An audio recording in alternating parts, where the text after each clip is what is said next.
세균학, 세균병인론. 세균병인론이라고 며칠 얘기했는데 세균이 병의 원인이라는 얘기죠. 이 병 중에 전염병이죠. 세균이 전염병의 원인이라는 그러한 이론이 세균병인론인데 이 세균병인론에 의해서 전염병이 잘 설명되기도 했지만은 좀 더 넓게는 전염병 이외에 다른 질병에 대해서도 이러한 설명 체계를 공고하게 만든 그런 역할도 했습니다. 이 현대의학의 특성이라고 얘기할 수 있어요. 특정한 원인에 의해서 어떤 특정한 질병이 생긴다는 게 현대의학의 핵심적인 개념입니다. 특정한 원인에 의해서 특정한 질병이 생기고 그런 데서 나온 생각이 특효요법이 있을 거다. 그중에서 특히 특정한 원인, 결핵균을 공격하는 그러한 치료약이나 치료 방법을 개발하면은 결핵을 치료할 수 있겠다는 그런 생각. 이런 그 특정 원인이 특정한 질병을 일으킨다는 그런 사실에서부터 특효요법이라는 개념이 나오게 된 것이죠. 전염병에 이제 가장 잘 부합하는 얘기입니다. 하지만 전염병에만 국한되는 게 아니라 현대의학에서는 다른 질병들에 대해서도 이렇게 설명들을 합니다. 이런 설명으로 대부분 잘 맞아떨어져요. 특정한 원인. 그것이 한 가지일 수도 있고 몇 가지가 겹쳐서 작용을 해서 특정한 질병을 일으킬 수 있다는 그런 생각입니다. 요컨대는 현대의학의 중요한 개념이 특정 원인에 의해서 특정한 질병이 생기고 거기에 대해서 특효요법이 있다는 그런 생각이죠. 결핵균이 결핵이라는 병을 일으키고 결핵약이 결핵을 치료할 수 있다는 그렇게 요약할 수가 있을 겁니다. 암에 대해서도 항암제가 암을 치료하는 것, 그 특효요법이죠. 영양 상태만 좋게 한다고 해서 병이 낫는 거 아니라는 얘기죠. 영양 상태가 좋아야지만 병에 대해서 이기는 힘이 더 강해지긴 하지만은 그것 자체가 치료법이 되지는 않는다는 얘기입니다. 이런 특효요법이라는 그 생각이 나오면서 많은 학자들이, 의학자들이 마법의 탄환을 이제 찾아 나서게 됩니다. 왜 마법의 탄환이라는 이름이 붙었는가? 이 총알은 우리 편에는 해를 끼치지 않고 상대편 적군에게만 피해를 끼치는 그런 총알입니다. 만약에 그런 총알이 있으면은 전쟁에 상당히 유리하겠죠. 마구잡이로 막 쏴대도 우리 편은 맞히지 않고 적군만 맞히는. 병에 대해서 비유를 하자면은 적군은 우리 몸에 침입해서 병을 일으키는 그런 병원체. 자, 결핵을 예를 들자면 결핵균이 적군이 되는 것이죠. 어떤 약이 결핵균에만 공격을 하고 우리 몸에는 해를 전혀 끼치지 않는다. 그럼 이상적이겠죠. 지금 우리가 개발하고 사용하는 약들이 대부분 그런 특성들을 가지고 있죠. 하지만 완벽하지 못해서 부작용을 일으키는 경우도 있지만요.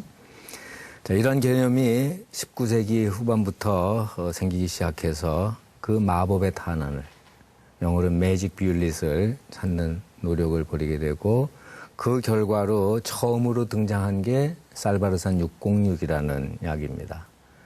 여기 계신 분들 중에서 살바르산 606이라는 약의 이름을 들어본 사람도 있을 거고 아마 들어보지 못한 사람이 더 많을 것 같은데 1910년에부터 사용되기 시작했으니까 이제 한 100년 조금 지났죠. 지금은 사용하지 않는 약입니다. 매독 특효약입니다. 1910년부터 1940년대까지 매독 특효약으로 널리 쓰였다가 1944년부터 항생제가 페니실린을 필두로 해서 항생제가 나오면서부터는 더 이상 쓰일 필요가 없게 됐는데요. 거기까지 한 30여 년 동안은 매독 특효약으로 세계적으로 널리 사용이 됐습니다.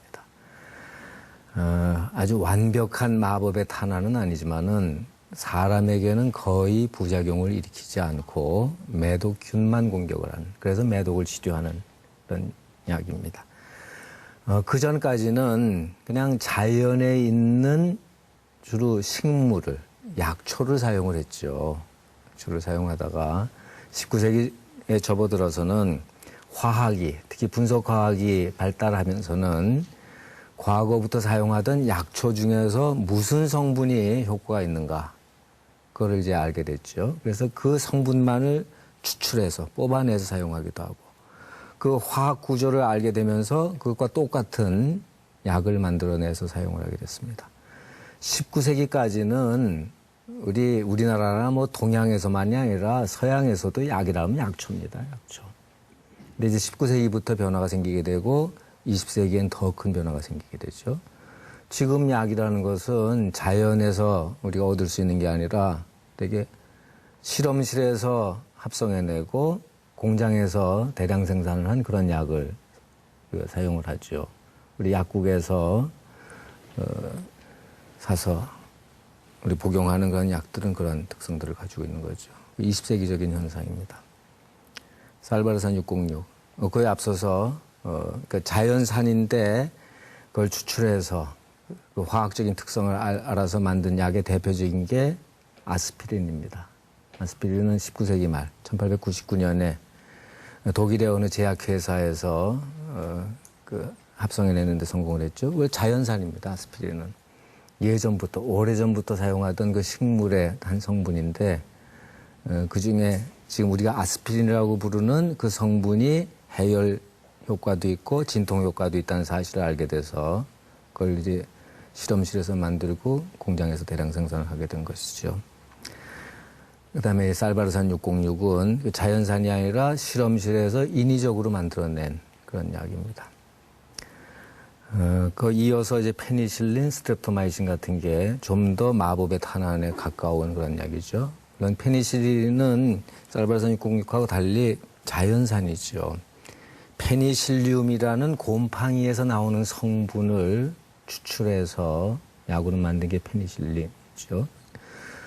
자연산이긴 하지만 그 실험실에서 그걸 뽑아내가지고 만든 그런 약이고, 그게 항생 효과, 미생물을 죽이거나 그 작용을 억제하는 그런 효과가 있기 때문에 항생제라고 부르죠. 그다음에 아까 얘기했던 최초의 효과적인 결핵약 스트랩토마이신, 이런 것들이 매직 뷰릿이라고 얘기할 수 있을 것 같습니다. 그래서 약의 성격도 이제 변화하게 되는 거고, 그러면서 제약 산업이라는 게 이제 크게 성장하게 되는 그런 과정을 겪게 되는 것이죠.